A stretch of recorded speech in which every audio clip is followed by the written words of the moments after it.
CB, you have a seat over there if you like. She gonna sing? She gonna sing? She can sing. No, that's why we hired our king. Take a seat.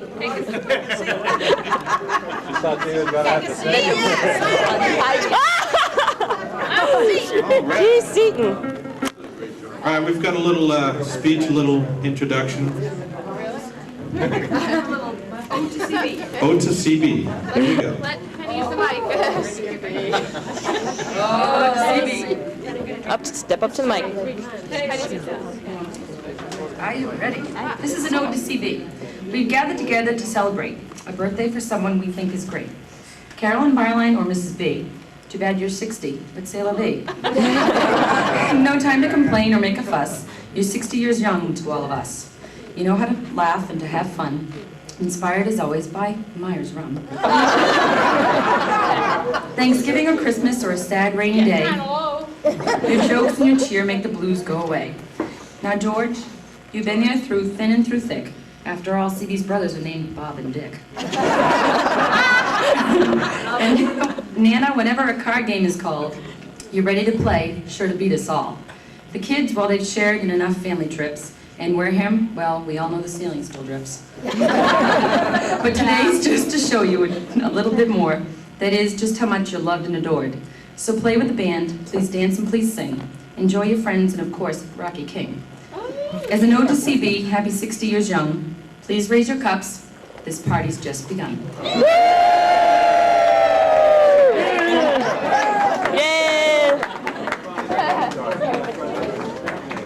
Or Howard. Yeah.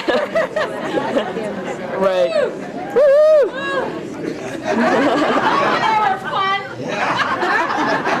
Well, I'm working or not. No. Yeah, I want to tell you how much I appreciate the food, because last night I ate at the Terra in Hyannis, and the food was okay, but the atmosphere was terrible.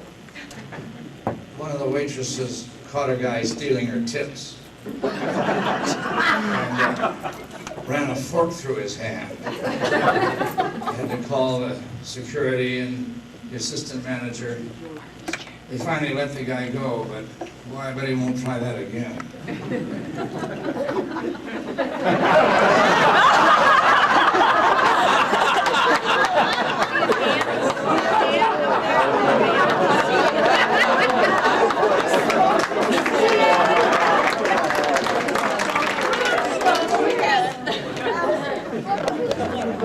I said to the waitress, what do you suggest? She said, well, our tongue sandwiches speak for themselves. I said, I wouldn't have a tongue sandwich. I don't like the idea of eating something that's come out of an animal's mouth. Maybe I'll have an egg sandwich. I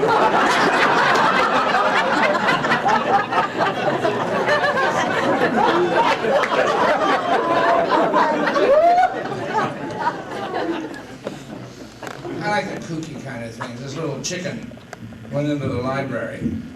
She said to the guy, I'm going to give you, boop. So I gave her a book. She gave me the next day, boop, boop. Gave her 2 books. She gave me the next day, boop, boop, boop, boop. Gave her 4 books. Gave me the next day, boop, boop, boop, boop, boop, boop, boop, boop, boop, boop. Gave her 13 books. So I wonder where she's taking all these books. I'm going to follow her. I followed her and she went to a pond. And there was a frog there going through every book. Read it, read it.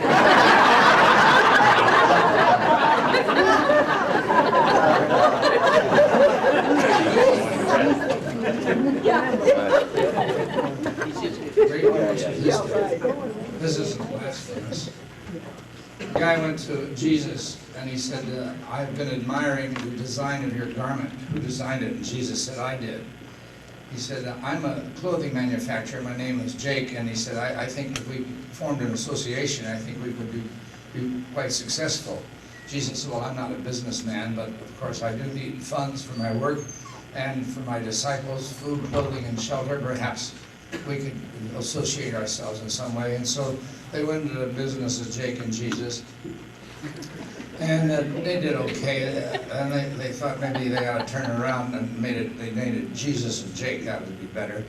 And then they thought, well, maybe we ought to gussy it up a little bit, and they tried gospel and garments, and that was okay. But then they tried saving and sowing, and then they said, well, maybe that's a little too flip. So they went back to more dignified. Then they called themselves the Nazarene and the Needleman, and then they tried the King and the Clothier. And finally they got it, and it's still around today. Lord and Taylor. Should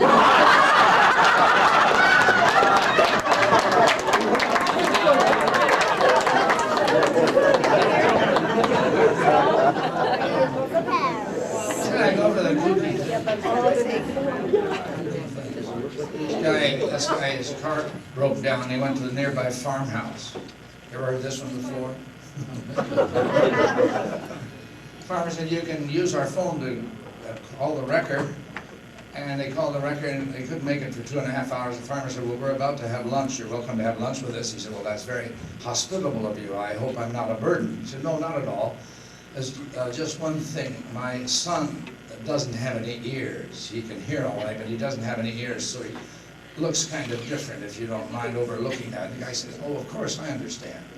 So the meal started, and all of a sudden the kid said, mister, you staring at me? He said, well, I didn't think I was, and perhaps I was noticing your nice head of hair. You certainly have a nice head of hair. Look at mine, it's on the way out, but if you have hair like yours, take care of it. Always take care of your hair. A little while later, the kid said again, mister, you staring at me? I didn't think I was, but perhaps I was noticing your nice nose. You certainly have a nice nose, straight right in the middle of your face. Look at mine, got whacked around in football, but if you have a nose like yours, take care of it. Always take care of your nose. Pretty soon the kid said it again, mister, you staring at me? I didn't think I was, but perhaps I was noticing your nice teeth. You certainly have nice teeth, and look at mine, I've lost a few, but if you have teeth like yours, take care of them. Always take care of your teeth. Dessert was served, and the kid said it again, mister, you staring at me? He said, I didn't think I was, but perhaps I was noticing your nice eyes. You certainly have nice eyes, and if they're serving you well, take care of them. Always take care of your eyes, because you sure as hell can't wear glasses.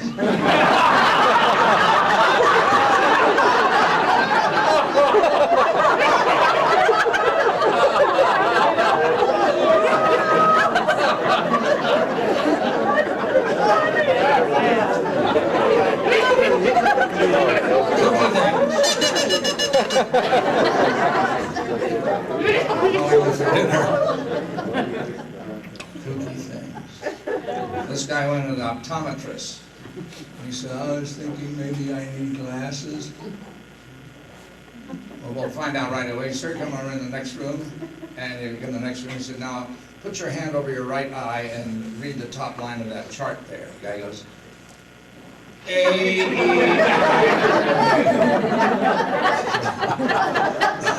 Doctor said, I can't believe I've seen this. What if I told you to put your hand over your left eye and read the top line of the chart? The guy goes, A, what am I going to do with this dummy? Wait, here. And he goes out and he brings back a paper bag, and he cuts 2 U-shaped slits in it for eye holes with flaps. He puts it over the guy's head and he folds back one of the flaps. He says, now, read the top line of the chart for me, please. Not a sound. Could you read the top line of the chart for me, please? Not a sound. I'm speaking to you. Can you hear me in there? Yes. Well, say something. I really kind of wanted wire frames.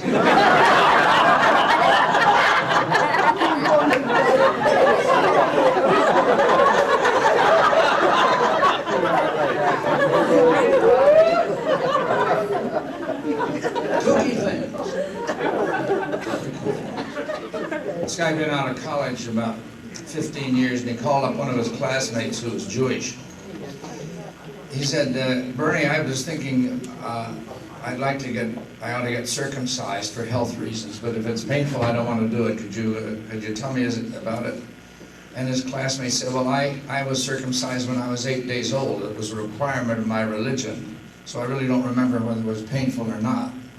But I do know that I couldn't walk for a year. I think there's too much reverb here. It's kind of boomy, I'm afraid. Tasting, 1, 2, tasting, yeah, that's booming. Turn up a little bit. Well, all right, we turn do we have to have the boom with it? I'm in a cave or something. Yeah, 1, 2, yeah, that's better. Okay. Okay. Boy, I really know how to run these things. That's got it. Well, I can speak a little closer. Kooky things. This guy was, he was tired of living around people. Suburbia, city living. So he moved out to Texas and he bought a spread where he was surrounded by all land. He couldn't see anybody for miles around. Absolutely nothing. He was sitting on his porch one day and way down the road on the horizon is a cloud of dust. And it got closer and closer and closer. Finally, a pickup truck pulled in his yard and a guy with a 10-gallon Stetson got out. He said, buddy, he said, I'm your neighbor 25 miles down the road. I'm fixing to have me a party. He said, we're going to have a fine time. We're going to sing and dance, and we're going to drink and smoke, and we're going to laugh and get laid. We're going to cuss and fight. We're going to have a fine time. The guy said, well, that's quite a party. You know, what should I wear? The guy said, don't make no difference, just the two of us.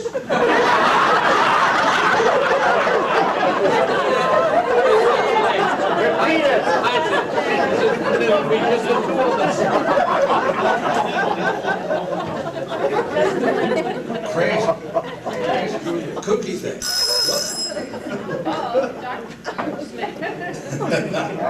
Dr. Smith speaking. Hi, Doc, this is Paul Anderson. I'm the one whose daughter has the scarlet fever. How's she getting along, Paul? She getting along okay. We figured out where she got it. She got it from the babysitter. The babysitter has it. Well, then you better not have any contact with the babysitter then, Paul, because it's contagious, you know. Too late, Doc. I already slept with the babysitter. Well, then you better not have any contact with your wife then, because it's contagious, you know. Too late, Doc. I already slept with my wife, too. Geez, now we'll all get it.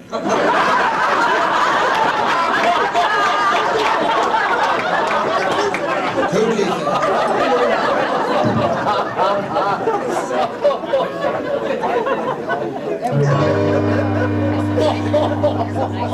That was a circle. Friends.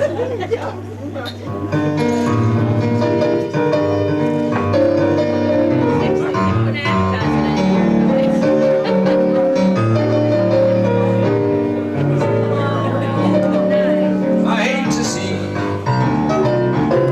the sun go down. I hate to see the sun go down. 'Cause my baby done left this town.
chasing pretty women since I was 9 years old.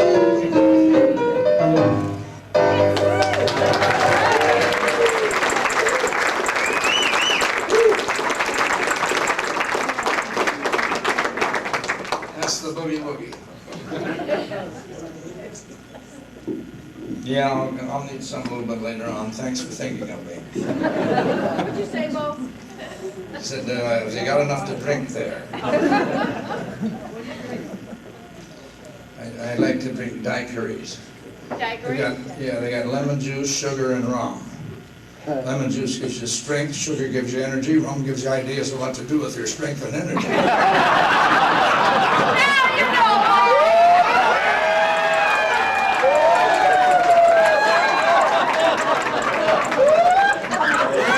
Demon rum ain't no good.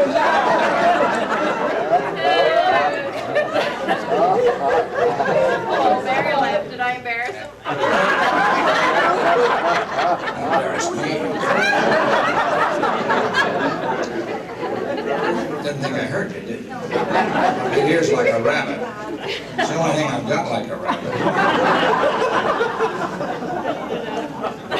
St. Louis is my hometown.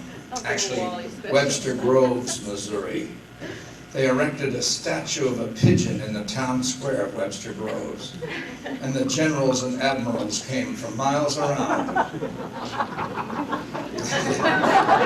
get even.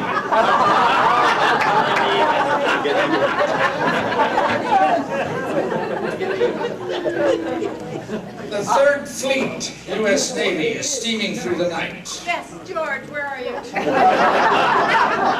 you are. There you are. And a light appeared in the distance ahead of them, so they unlimbered the Aldous lamp, the lamp with the louvers that signals the semaphore codes. And they signaled, "You are on our course, give way." And the lamp signaled back, "Change course."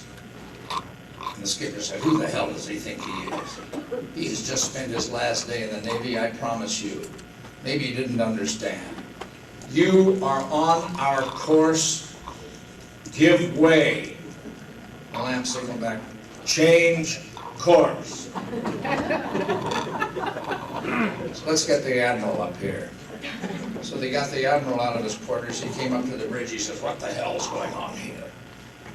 I am Commodore William L. Jones. I am flagship 3rd Fleet U.S. Navy."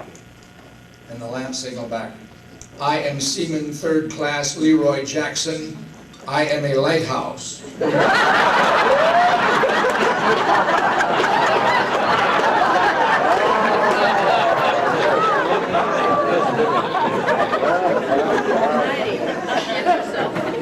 I'm thinking, but our imitation of a lighthouse.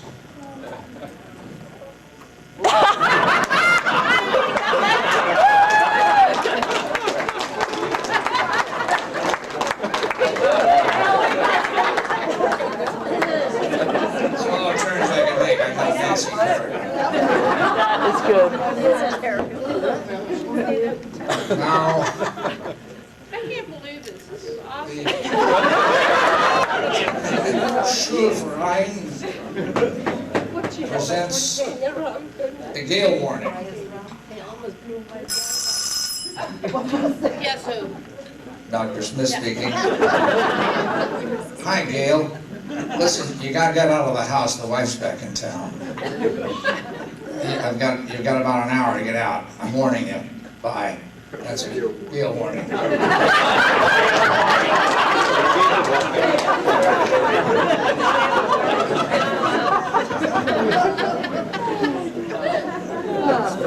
guy called up his house and the maid answered.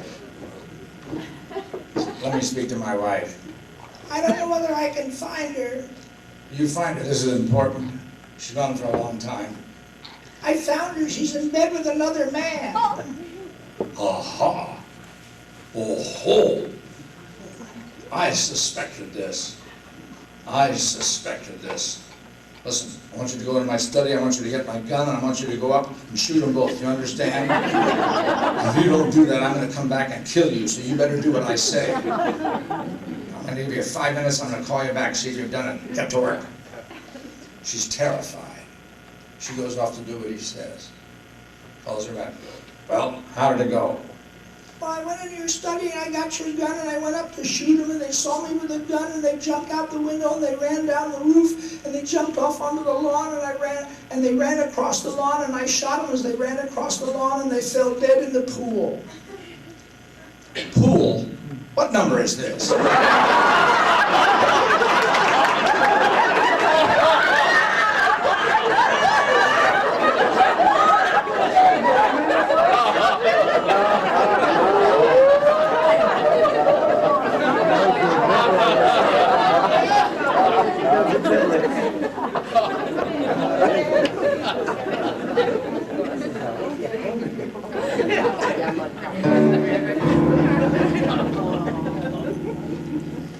Tasting. With all this German music on the thing, I just thought I'd throw this. Auf dem Fels blühte weiß der Jasmin und es ging das Ziel für mich hin. Wie ein Traum, da sah ich dich am Wege so allein, wie ein Schmetterling im Sonnenschein.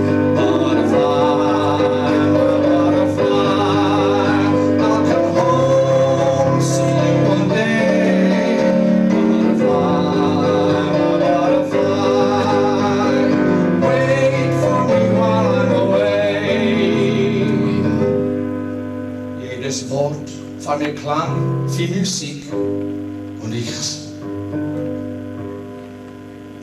ging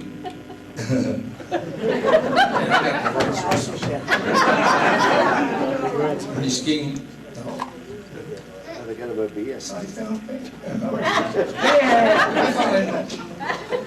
jedes Wort von mir klang wie Musik und so tief wie die See war das Glück. Is that right? Yeah. War das Glück?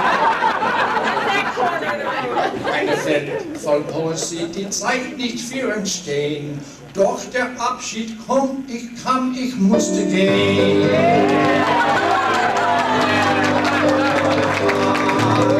Welcome home, see you one day.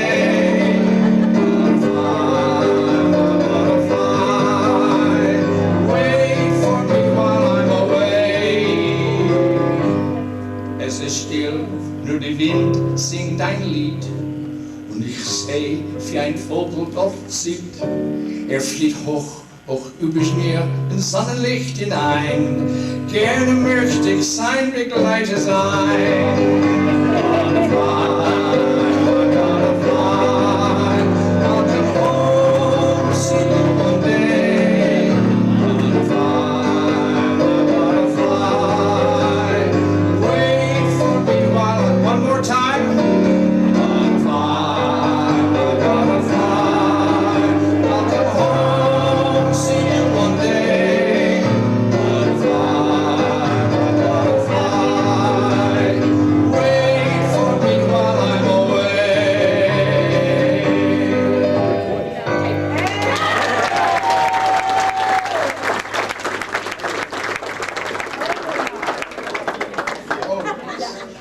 Somebody said, do you know a German joke?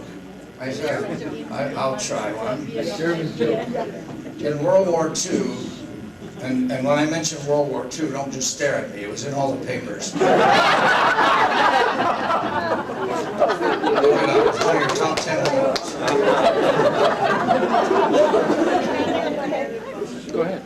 The Germans decided they would try to infiltrate the Army Officers Club in America and find out the troop movements and technical advances. And so they got some American-speaking Germans as opposed to English-speaking. And they drilled them intensively on American history and American current events and all kinds of trivia and American sports and movies and music. And finally they put two guys ashore on the coast of North Carolina dressed as Army colonels, American Army colonels, and they made their way to a filling station and they explained that their staff car had broken down, so a patriotic citizen gave them a lift to the bus station. They took a bus to Fayetteville, North Carolina, where they got off and took a taxi cab to the military reservation in Fort Bragg. And they were admitted with their fake papers. And they made their way to the officers' club and went in, nodded to a few fellow officers, went up to the bar. The bartender said, "Good evening, gentlemen. What'll it be?" One of them said, "Martinis." Said, "Drei? Nein, zwei."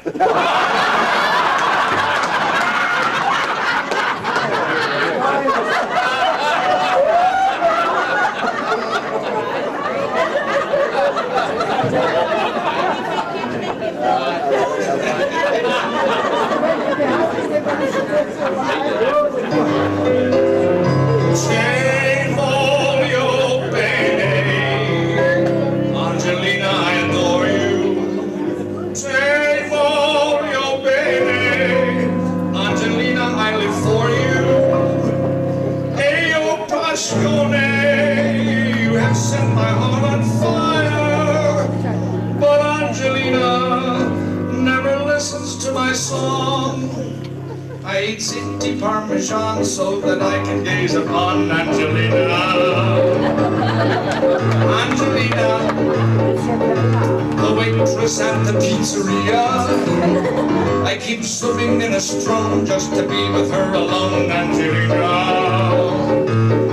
Angelina, the waitress at the pizzeria.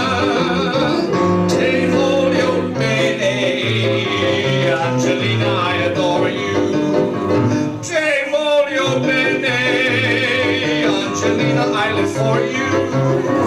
E io passione, you have set my heart on fire, but Angelina never listens to my song. I eat antipasto twice just because she is so nice, Angelina. Angelina, the waitress at the pizzeria. If she will be my cara mia, I'll be dining at the Ritz with the waitress from the pizzeria.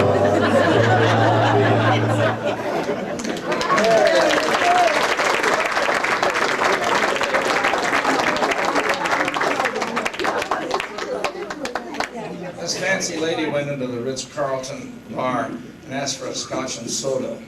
And the bartender put the ice in the glass and started to pour the scotch. She said, "You picked up the ice with your bare hands. That's unsanitary. That's disgusting."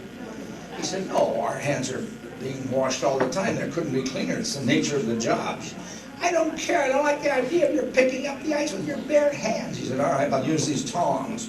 So he put the ice in with the tongs and poured the scotch and soda. She drank her scotch and soda, pushed it back to the bartender. She said, "I suppose you think this is silly, but you could have just come from the bathroom for all I know. It just makes me sick to think about it." Surely you'll love this. He said, I want you to know that we're very fastidious at the Ritz. Even when we go to the bathroom, we don't touch our thing. We have a string around it. When we unfasten our trousers, we lift out our thing with a string. "Oh, really? Well, how do you get it back in?"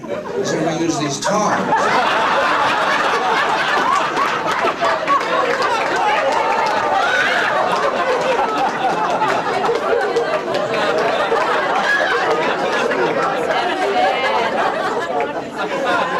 That's a thing story. We only have so much time. Dr. Smith speaking. What's the difference between a bad golfer and a bad skydiver? Well, a bad golfer goes whack, damn.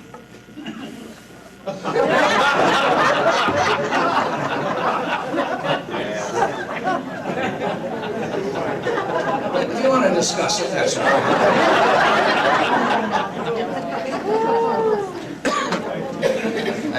I play a little golf. I shoot in the low 80s. If it gets any hotter than that, I don't play. Here the other day. There's a bunch of golfers here. They're all over. That's why I'm telling golf stories. I heard one the other day.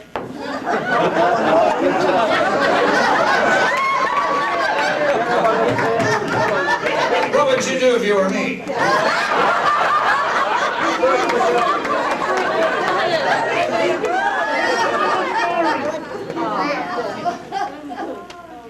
All right. Open mic time.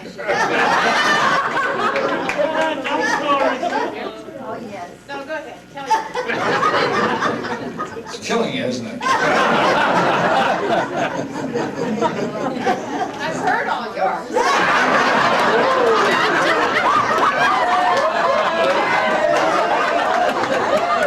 I suppose I should be offended, but you're a very small part of the audience.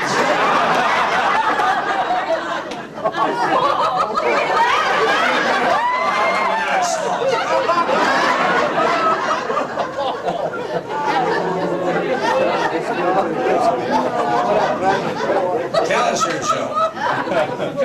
Yeah, we're all on the edge of our seats. It's not very nice. Well, I'm easily offended. No. Well, Get on the mic. Stand up. stand up, Betty. Stand up. It was good.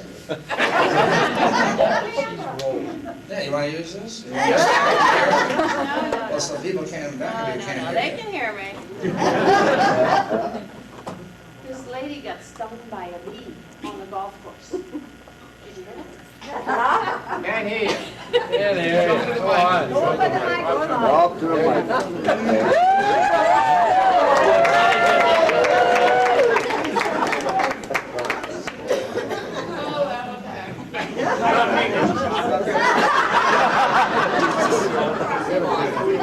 Okay. This lady got stung with a bee on the golf course. And she said, oh, I better tell somebody that there's bees on the golf course. So she runs to the pro, whatever his name is, and says, I got stung by a bee on the golf course. And he says, well, where did you get stung by the bee? And she says, I got stung between the first hole and the second hole. And he says, well, that's your problem. Your stance is all wrong.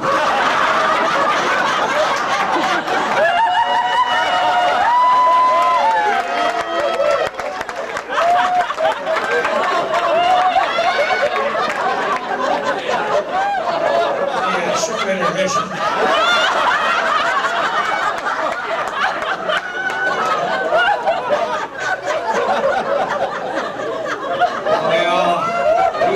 Be somebody.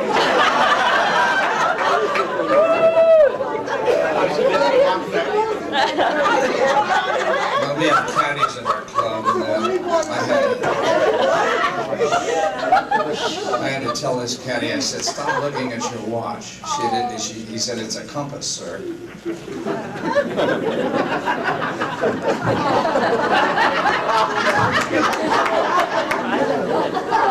Later on, I told him, you must be the worst caddy out here today. He said, I doubt it, sir. It'd be too much of a coincidence. We ran into this guy that we knew. He said, boy, we heard about your golf game last week when your partner had a heart attack, the poor guy. He said, the poor guy, how about me? It was hit the ball, drag Charlie, hit the ball, drag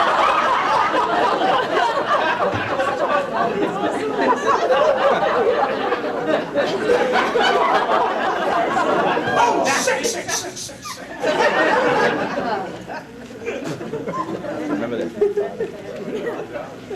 These two guys went out to the golf club and they forgot that it was Ladies' Day. And the starter said, well, maybe I can sandwich you in between a couple of ladies' foursomes, which he was able to do. And they came over a hill about the 8th hole, and there were 4 women on the green. So they said, well, one guy said, well, we can't shoot until they get off the green. The other guy said, well, I hope the women in back of us don't shoot. We're in the line of fire here. So, well, let's turn around and watch out for any balls coming over the hill. Just as they turned around,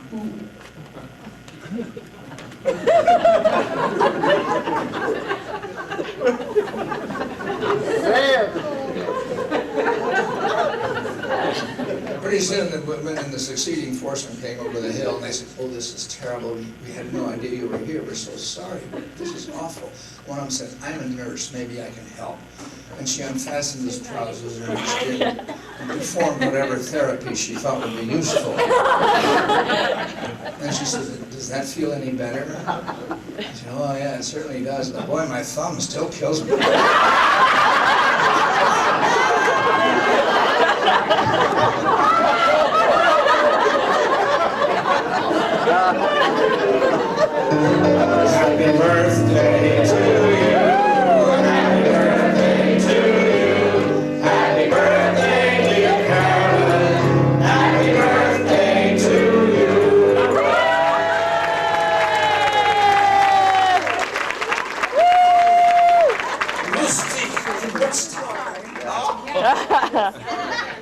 Lustig Geburtstag. Now he's off. Oh, meine Freunde.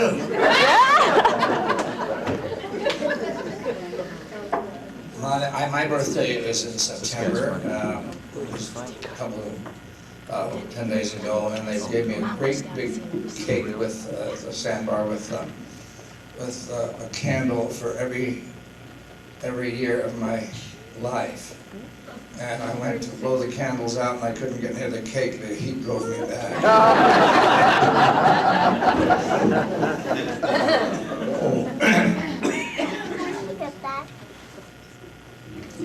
Son of a gun. Want to hear the cleans and dirty? Yeah. Do requests. Pastor Jen, I'll do the clean, you do the dirty. This is the test. I get all the laughs that way. You have to do the dirty. Yeah. I didn't think I had that here, but I do. All right, here are some words to live by in a world that is filled with cleans and dirties. To pass a lake is a clean. CB. No, I said I do. To pass like urine or something like that. It's not bad. Yeah, Lake Superior is a clean, Lake Huron is a dirty. That's why you're down there. I'm up here.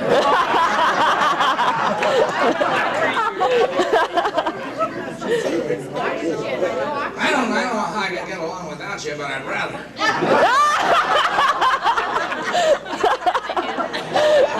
What was that? I don't have any oxygen. Lake Geneva is a clean. Lake Titicaca is a dirty. Chair is a clean. Stool. Those all. She's getting it right. Japanese beetle is a clean. Spanish fly is a dirty. Dangerous is a clean. Safe is a dirty. Intimate is a clean. Relations is a clean. Intimate relations is a dirty. To go to the Y and swim is a clean. To go to the A and P is a dirty.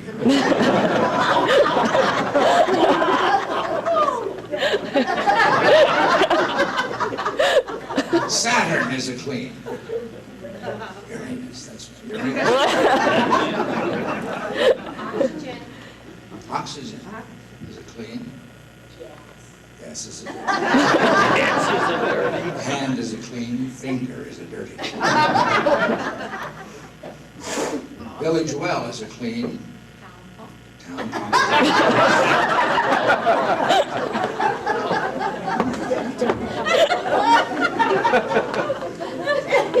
Hyannis is a clean.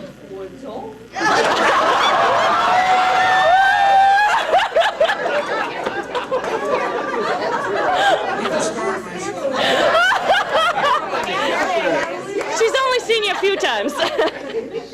Mother is a clean. Mother. Henry Wadsworth Longfellow's apostrophe S is a clean. Henry Wadsworth Longfellow is a dirty. Queen Victoria is a clean. Victoria Regina is also a clean, but a shaky one. A rented apartment is a clean.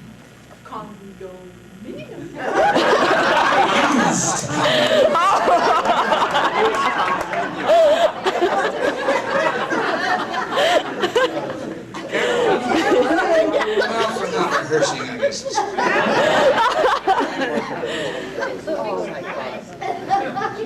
sailboat is a clean.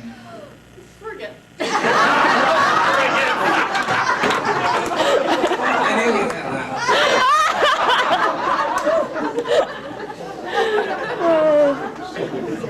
Playing on a piano is a clean. Playing on an organ.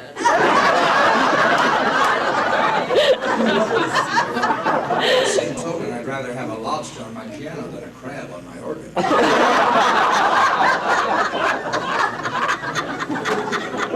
No, they haven't.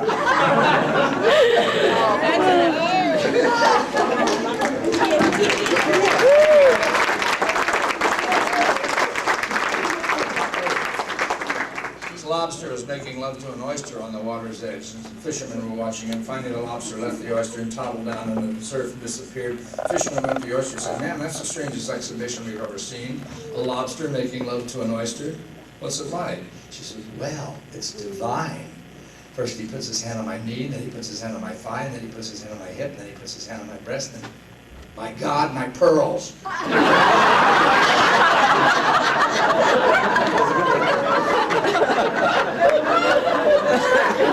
animal stories. There were these two little snakes, and they were hissing around in their pit, and their mother hissed out a little, "Hey, little snakes, what are you doing hissing around my pit? Go hissing over to Mrs. Potts' pit if you want to hiss around." So they went hissing over to Mrs. Potts' pit, and they were hissing around in Mrs. Potts' pit, and Mrs. Potts hissed out a little, "Hey, little snakes, what are you doing hissing around in my pit? Go hissing over to your own pit if you want to hiss around." So they went hissing back to their own pit, and they were hissing around in their own pit, and their mother hissed out the window, "Hey, little snakes, I thought I told you to go hissing over to Mrs. Potts' pit if you want to hiss around." They said, "We went hissing over to Mrs. Potts' pit, and we were hissing around in Mrs. Potts' pit, and Mrs. Potts hissed out the window, 'Hey, little snakes, what are you doing hissing around in my pit? Go hissing over to your own pit if you want to hiss around." So we came hissing back to our own pit, and their mother hissed out the window, "Why, I knew Mrs. Potts when she didn't have a pit to hiss in."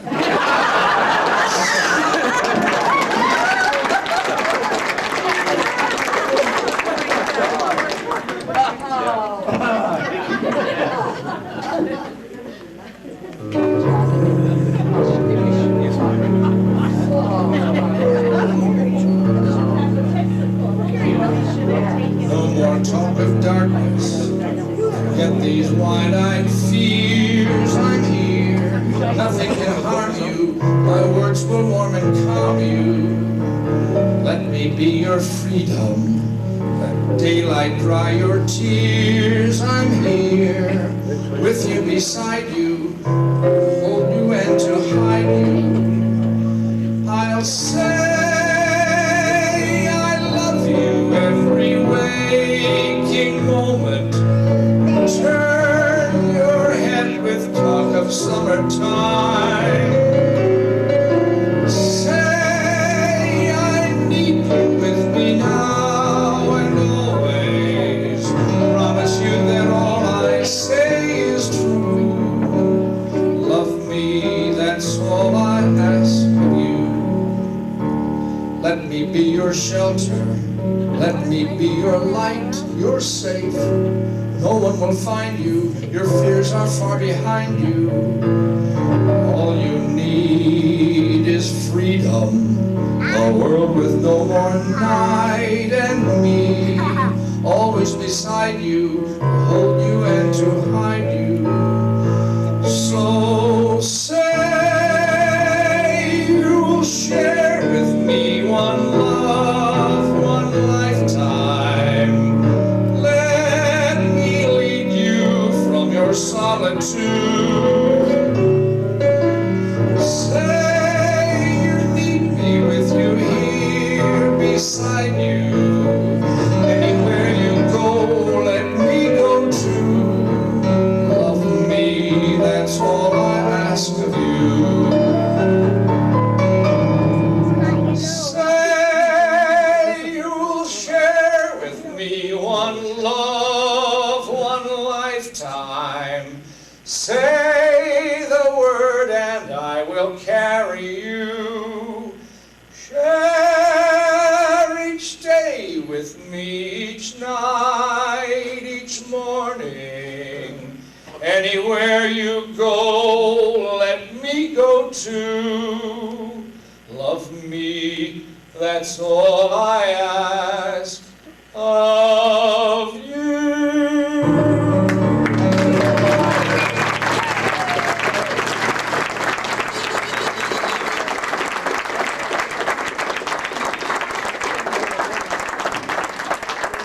That's the hit song in this motorcycle bar that I hang out at.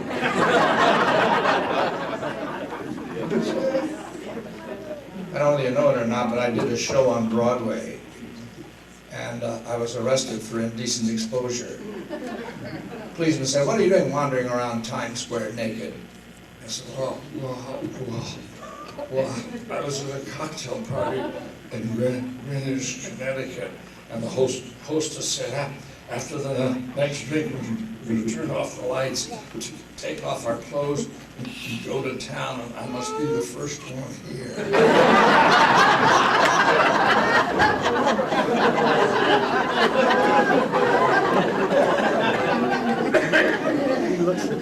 I had a physical examination the other morning at 7:30 in the morning, and the doctor had his clipboard out, checking off all the questions they ask you to ascertain your condition. He said, do you drink? I said,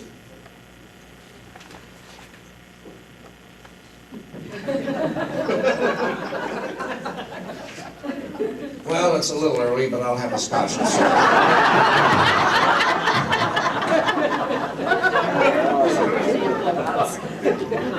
I feel sorry for people who don't drink. When they wake up the next morning, that's as good as they're going to feel all day.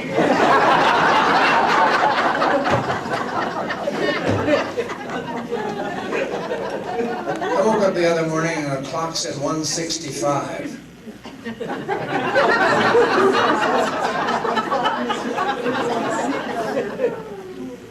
took me about 10 minutes to get oriented, but I finally realized I had passed out on the scale.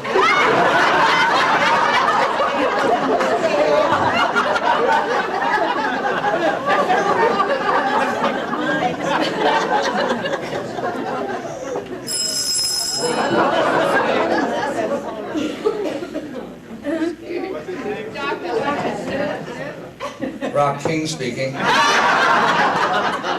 hi, Dr. Smith.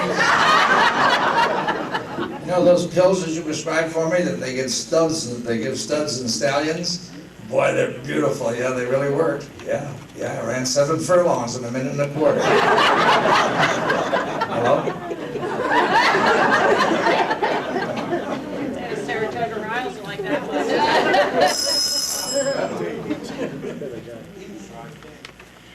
Dan Quayle speaking. Mr. Quayle, this is NARAL, N-A-R-A-L, the National Abortion Rights Action League. We'd like to know your opinion of the Roe versus Wade decision. The Roe versus Wade decision. The Roe versus Wade decision was one of the great decisions in the history of this great country of ours. Really? Tell us more. Well, George Washington had just reached the banks of the Delaware River, and he said, gentlemen, we have a decision to make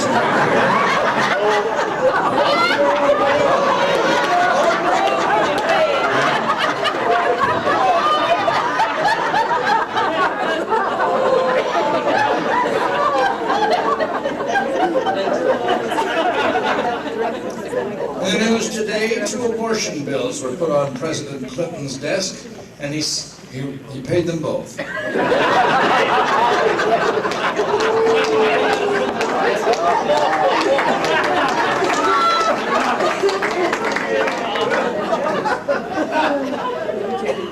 know why God gave politicians one more brain cell than horses? So during parades they wouldn't pee on the street.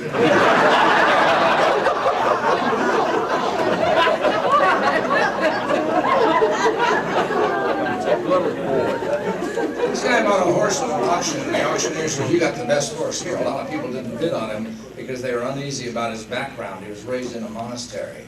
And for their own particular reasons, the monks taught him their own particular commands. To get him going, you don't say, giddy up, you say, Jesus Christ.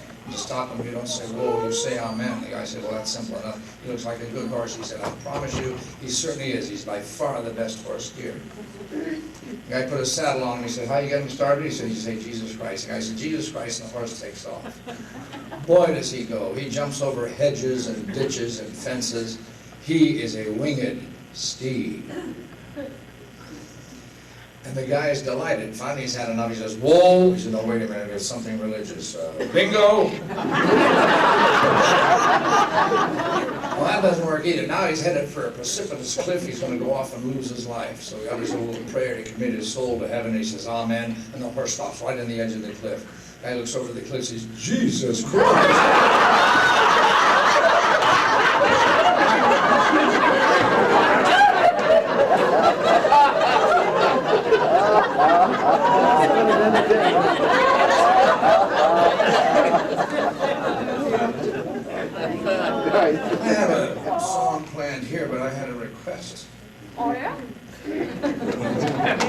Yes, and I could substitute this song here.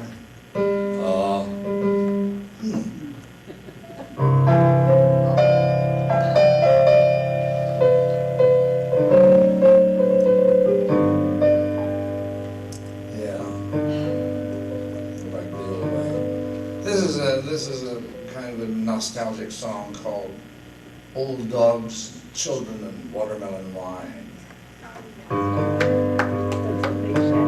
How old do you think I am, he said. I said, well, I didn't know. He said, I turned 75 about 11 months ago. I was sitting in Miami pouring blended whiskey down. This old gray-black gentleman was cleaning up the lounge.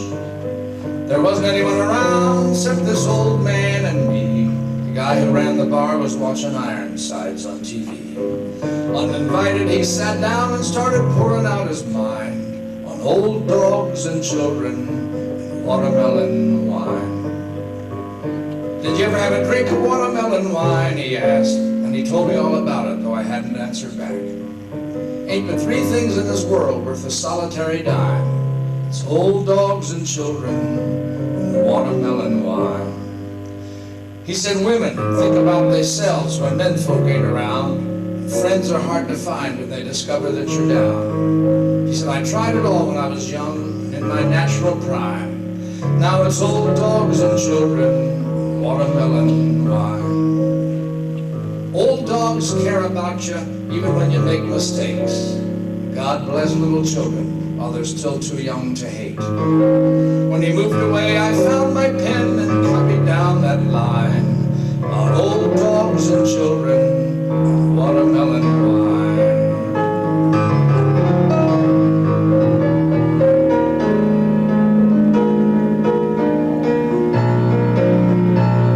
I had to catch a plane up to Atlanta the next day. As I left from my room, I could see him picking up my change. That night in peaceful sleep, I dreamed of shady summertime and old dogs and children and watermelon wine.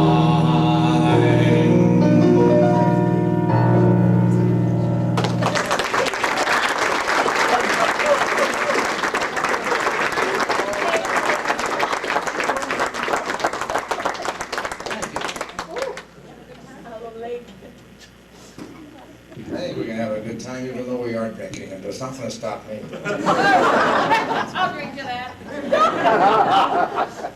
You know, Okay. Did you tell them about your glasses? No? You buy your glasses? Yes? not for me. That's a Sandbar thing. I'll tell them about. Well, I'll let's tell them. tell them to go to the sandbar and buy your glasses. Okay. Okay. Yeah. I don't make a profit on that, so the heck with it. What I've got is albums. I'll tell you about that later. Oh, yeah. I'll tell you right now. Irrepressible, isn't she? You think I don't go to your what's-it-called things, but I do. I have good memory. Yeah, she's done her homework. Well, I'm so used to saying it, I might as well tell you. But I'll explain it later. I was going to say that you'll find if you see my show at the Sandbar that I don't keep up too much on the new songs. But once in a while I am one of the first ones to do a new song, and it's gratifying once in a while to scoop the group. I think my greatest triumph was in 1939. 1939, I was singing Remember Pearl Harbor. I bet it was 3 or 4 years before it really caught on.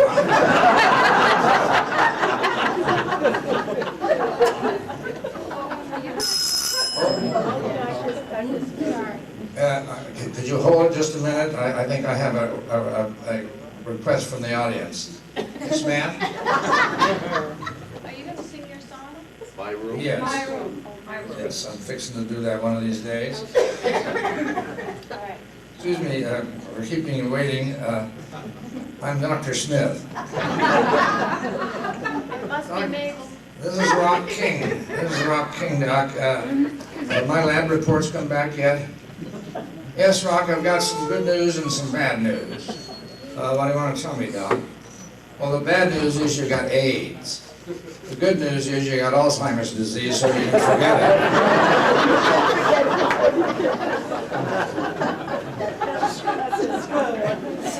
One nice thing about Alzheimer's disease, you can hide your own Easter eggs.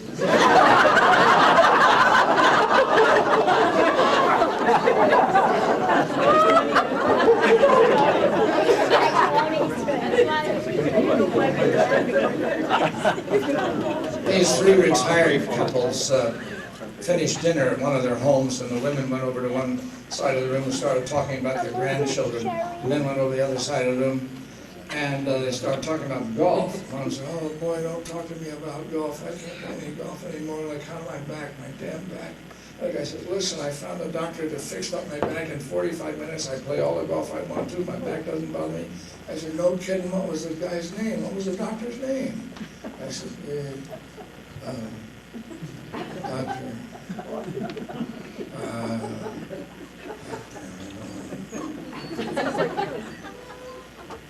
What's the name of that street that runs into Main Street near the white building there? Doctor. Well, you know that flower that's got all the petals and the long stems and the thorns?" The guy says, "Rose?" "Yeah." "Rose, what's the name of my back doctor?"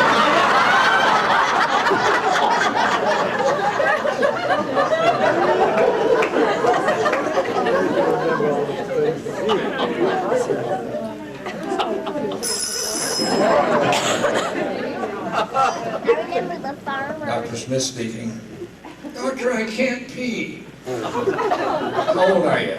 96. "You've peed enough."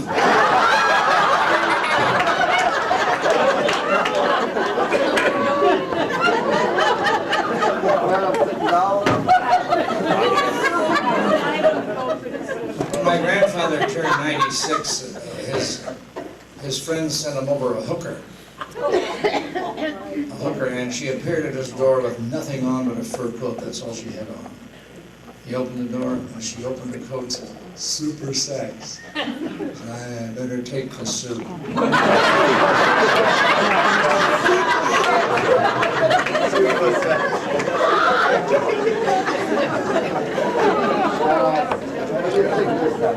Well, here's a medley of songs that you're welcome to join in. It's George and Cohan wrote these songs. You're welcome to join in on the medley of songs. It was very merry, it can be propriety, society would say Marie, but it was very merry long before the fashions came. Till there is something there, sounds so square, it's a grand old name. I'm a Yankee Doodle Dandy, Yankee Doodle Doodle guy. Real my nephew of my Uncle Sam, born on the 4th of July. Got a Yankee Doodle sweetheart, she's my Yankee Doodle joy. Yankee Doodle went to London just to ride a pony. I am the Yankee Doodle boy. You're a grand old flag, you're a high-flying flag, and forever and peace for you reign. You're the anthem of the land I love, the home of the free and the brave. Every heart beats true on the red, white, and blue, where there's never a postcode brag. Should all acquaintance be forgot, keep your eye on the grand old flag. H-A-R-R-I-G-A-N spells Harrigan. From above the Irish book that's in me, little American say a word again to me.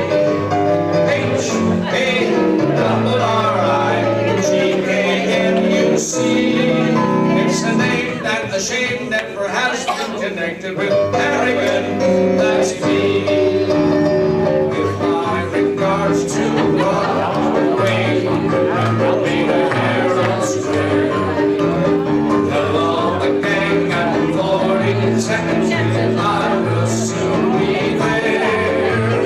Whisper of how I'm yearning to mingle with the old time throng. Give my regards to old Broadway, till the pile beats there near long.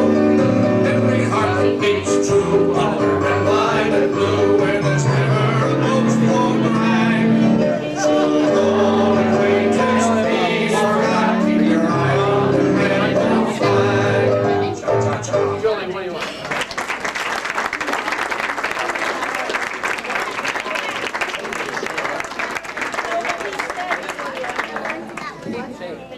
These are for Georgia and Cohen wrote those songs, but reminds me of Irving Berlin when he turned 100 years old. It was in 1988. He died the following year in 89. But when he turned 100 years old, it was news on the papers and the television, the radio, and they had retrospectives of his music and everything. And I said to my wife, Cobra. Cobra, that's her name. Where is she? Damn, I wanted you to bring Cobra. I didn't know she was invited. I said to my wife, Cobra, I see where Irving Berlin is 100. She said, what was it when we bought it? That's for you, George. George's stockbroker. About the stockbroker's daughter who felt the more she was common, the more she was preferred.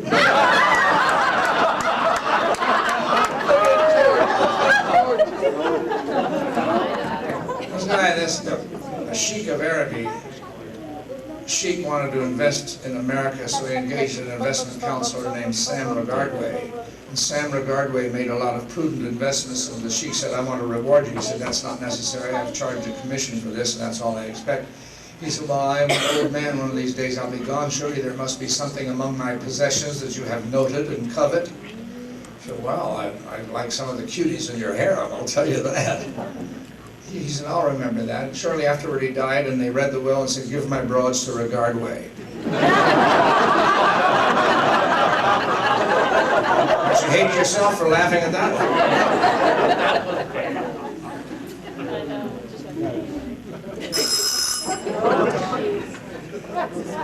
Dr. Smith speaking. What's 40 feet long and has 3 front teeth? Well, down at the hospital they're saying what's 40 feet long and has 3 front teeth. That's got to be the front row at a Willie Nelson concert. Hello? Hillbilly's going down the street with one shoe on. Friend said, hey, new, looks like you lost a shoe. Nope, found one.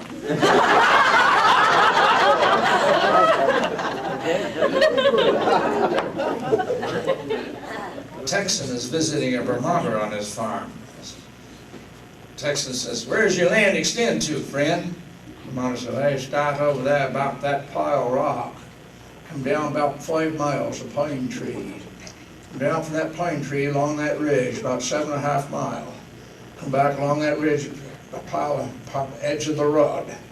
Back along the edge of the rod, back to that pile of rock. By Jesus, that's about it. Texan says, why, do you know? I can get in my car and I can drive half a day. Half a day! Not get to the end of my property. Farmer said, yeah, I used to have a car like that.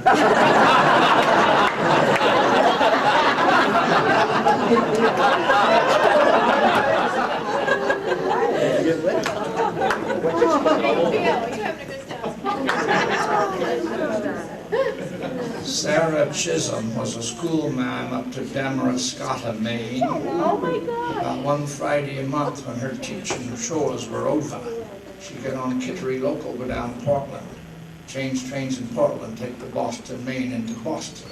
She'd spend Friday night with her sister, visiting, catching up. Saturday she'd go to the bookstores and fetch books. Sunday she'd return to Damariscotta. Well, she got to noticing this same lady on the train about most every time she took that. She got wondering about this, and finally some 17 years or so went by, she had an occasion to talk to him. She said, you know, for some time now I've been noticing you on the same train as I, going down Portland and on into Boston. I just wondered if you might not be, same as I, a school teacher, going down Boston to fetch books. And the lady said, no, I go down Boston to get scrod. It's a fish. Well, Sarah thought about this for a minute, and then she said, you know, I've been a school teacher for 37 years, and that's the first time I've ever known the past participle of that verb.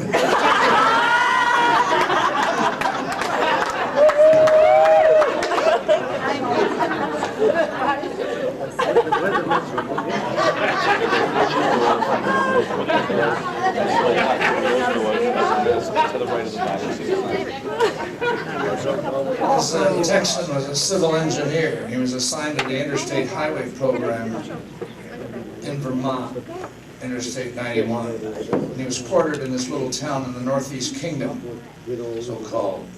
One day he went into a local druggist and said, buddy, you gotta hit me. I said, boy, I have been constipated for 7 days. Here? Boy, I have been constipated for 7 days. You gotta hit me. Whatever you think's a good thing to take, you just say, I'll take it. Phenamid, X-Lax, Salopatica, milk of magnesia, syrup of black draught. You just say, I'll take it. Roger said, by geez, I don't hold with none of that stuff. I make my own. So he got down a bottle of stuff from the shelf. And he started to pour it. He said, where are you stopping? Said, you mean where am I staying at? He said, I don't rightly know the name of it. He said, well, is it the Green Mountain Inn or Ethan Allen Hotel or what is it? He said, I don't rightly know the name of it. It's about 2 blocks down this street right here. Oh, Ethan Allen Hotel, 3/10 of a mile.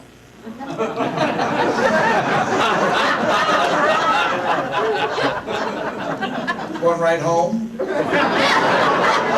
No, I was fixing to go by the post office, mail me a letter. Glad you told me. Live on the first floor over the new wing. Well, I live on the first floor there, right off the lobby. You take a little more, had you figured for the new wing. Got you some underwear on, your long john. Still wearing the long handles. Better ease off just a little bit. Gave it to him to drink. Texan drank it down. He's in the next afternoon for cigars and magazines. The drugger said, well, how'd it go? Texan said, buddy, you ought to be a surveyor. Boy, you ought to be a surveyor. You only missed it by about that much.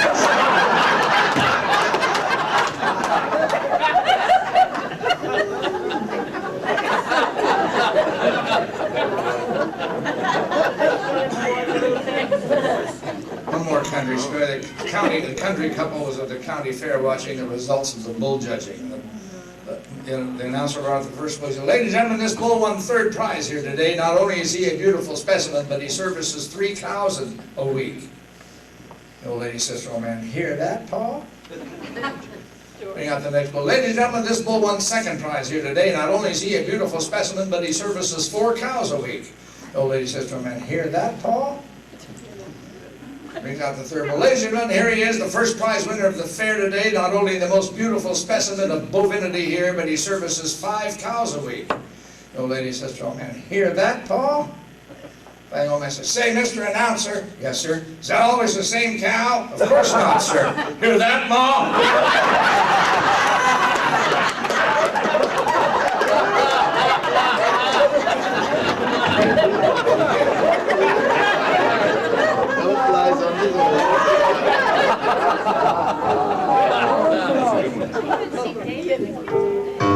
Music to drink by, as we say.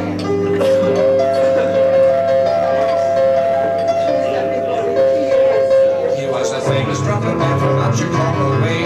He had a boogie style and no one else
kind of music I used to play on my first job. I played in a house in Over Cuba.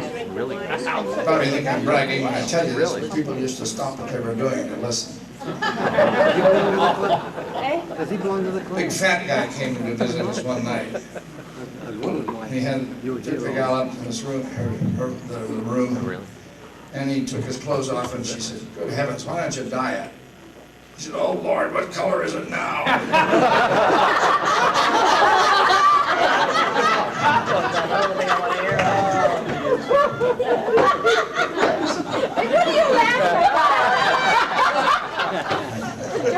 The Germans are laughing.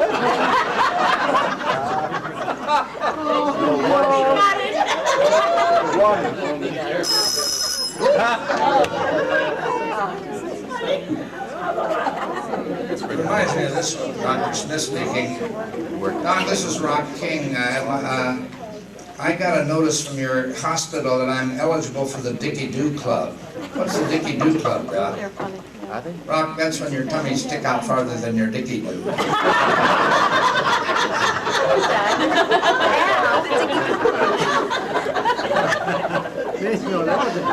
I made all the case. Reminiscing? It's the Germans back there, they're getting their One of the songs that was popular the year I worked there was Cole Porter's Immortal. Show tune, he took her into the fog and mist.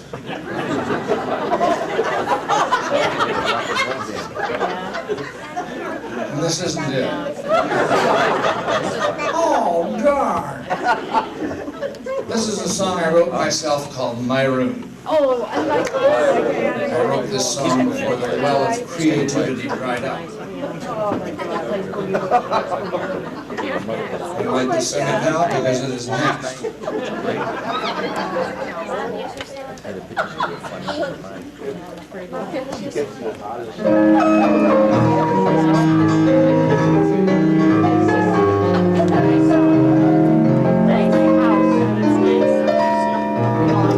Tom lives in a penthouse 20 floors above the ground. It's nice. Dick has a handsome suite of rooms in the smartest place around. Harry lives in a villa that overlooks the sea. They must be embarrassed when they come to call on me. 'Cause my room is in a strange part of town, and my room is what you'd call tumble down, but who cares? My room's where I like to be.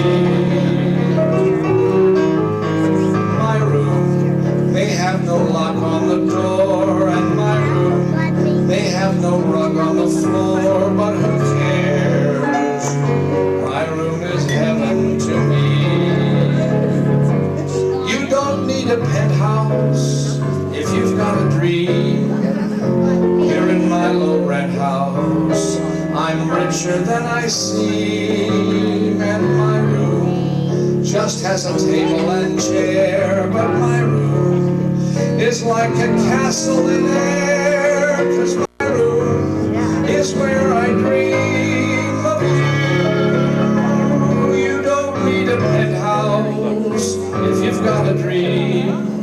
Here in my low rent house, I'm richer than I seem, and my room just has a table and chair, but my room is like a castle in air, 'cause my room is where I dream of you.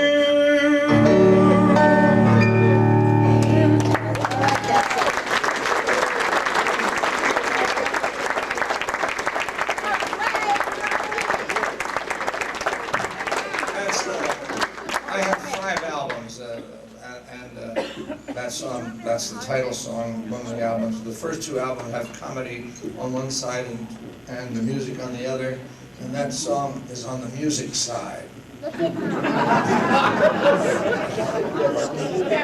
album's all boogie woogie. Third album's all boogie woogie, the fourth one's all comedy, and the newest one is mostly comedy. And they're only available from me.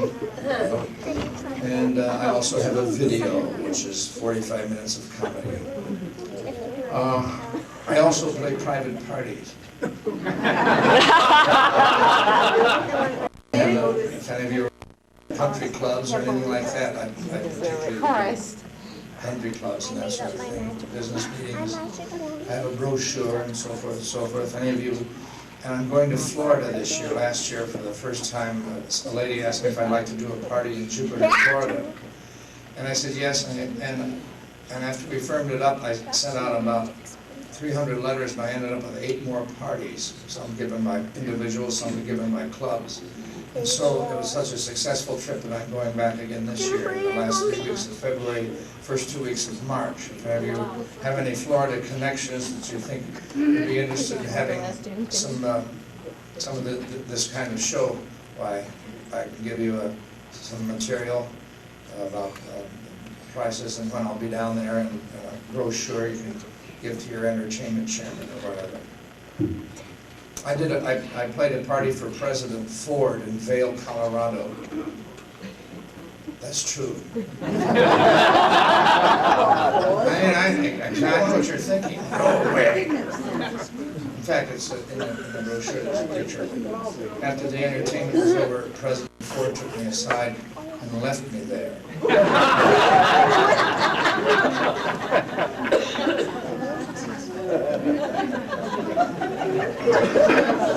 It's the story of my life. I said to my wife, I dreamed I died and went to heaven. And St. Peter said, all the men who dominate their wives get in that line, all the men whose wives dominate them get in that line. I got in that line. He came over and said, did you dominate your wife? I said, no. So what are you doing in this line? I said, my wife told me to get in this line.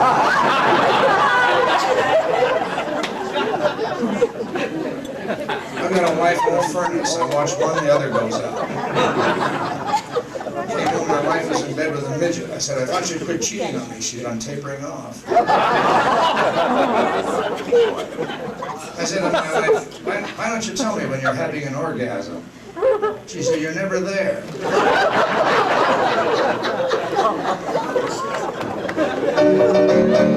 You're a grand old flag, flag, forever and patiently away.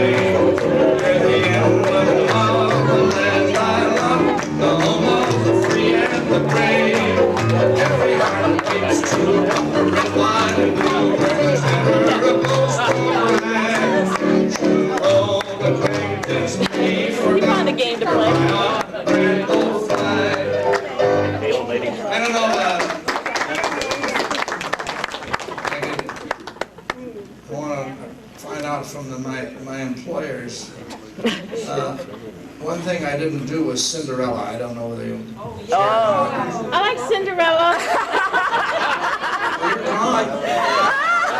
I like Horace Schmidt too. Okay.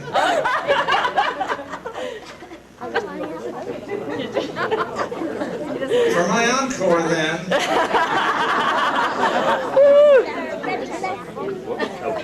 Hey? What do you say? For his encore. What did you say? Have you been listening? Looking good, Rocky. I won't have an act anymore. I'm going to spit on the thing. Disintegrate. I love you. Would you like to hear a story? Yes. Yeah. Here's a story that'll make your crush flee.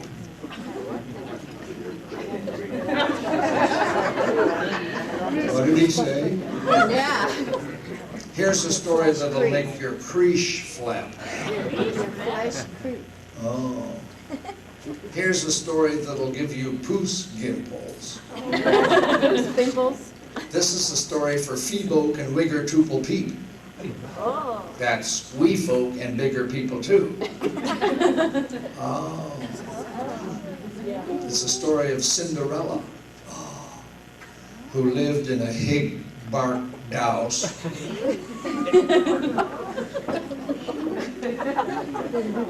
with her mean old Metstother and her two sissy ugglers.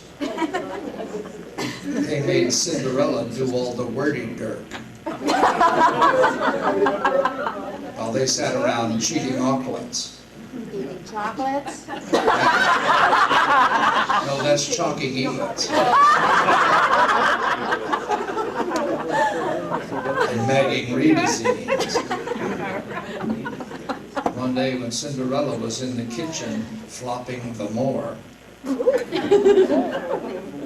the two sissy ugglers came in and said, "Guess what? The Prance and Hints is throwing a Thrancy Fresh brawl.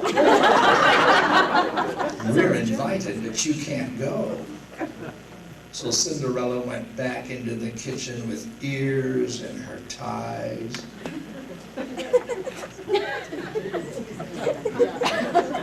And she was just about to chickasee a friggin'. When suddenly there was a blinding flash of flight. Who should be standing before her but a futile berry? Cinderella said, "Who are you and what do you want?" And the futile berry said, "Well, I'm your merry fodguther. I've come to wan you a grish." Cinderella said, "Well, all I want is to bow to the gall." The futile berry said, "Oh, that's a luff tish." But then she said, "Okay." So she maved her magic man. Instantly, Cinderella was transformed into a babishing Rooty. She had on a long Gatton sound, a necklace of poogies and rurls. On her feet were two tiny sass glippers. And the futile berry said, "Now you may bow to the gall, but you must be mown by midnight." Cinderella said, "Okay," and she was off. Okay. Soon she cast to the camel. That's came to the castle. And the first two people she saw were the two sissy ugglers. And she was so beautiful they didn't even cinderize Reckignella. And they introduced her to the Prance and Hints. He said, "May I daff this hands?" He said, "Your boob's absolutely abnormal."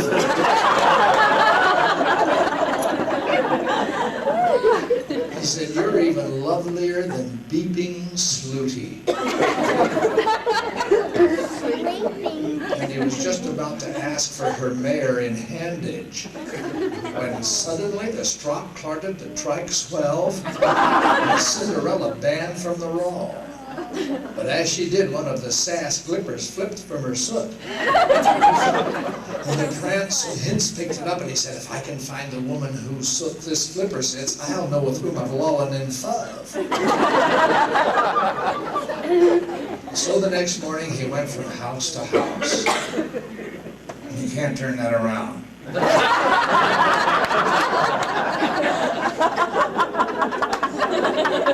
When he came to the inn where House Dorella lived, he knocked on the door. Who should answer the door but the two sissy ugglers? So I'm looking for the woman whose soot this flipper sits. Well, of course, their beak were too fig. Then it was Cinderella's turn, and guess what? The clipper pitted perfectly, they were married, and they happed lividly ever afterward. And that's the end of the story of Cinderella.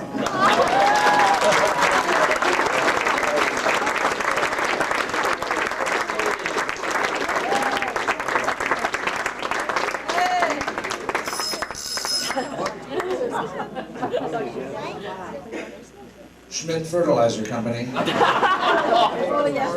Schmidt. No, ma'am. Schmidt Fertilizer Company.